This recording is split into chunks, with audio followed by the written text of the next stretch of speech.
billion yun. 100 milyon to? Ganito pala kadami ang mga ninakaw ng mga korap na politiko. Ngayon lang ako nakakita ng ganito kadaming pera. Grabe.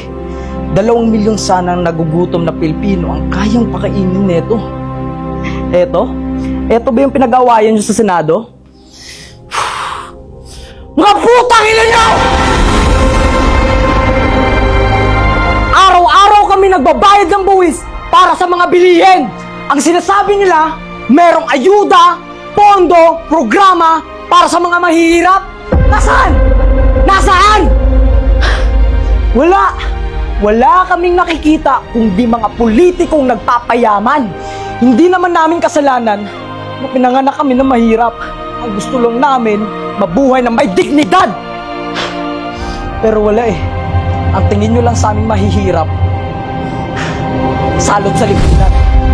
Nagiging mahalaga lang naman kami sa inyo pag kailangan nyo ang boto namin tuwing eleksyon. Diyan kayo magaling. Pero pagkatapos nun, wala na kaming kwenta sa inyo. Ang gagarapal nyo magnakaw ng milyong-milyong pera na hindi nahuhuli. Samantalang isa sa amin, nagnakaw ng isang sakong bigas. Dinampot agad ng mga pulis. Sa totoo lang, ang dami sana mabubusog sa pera na to. Pero hindi ito nangyari. Dahil ito ay binulsa. Ninakaw.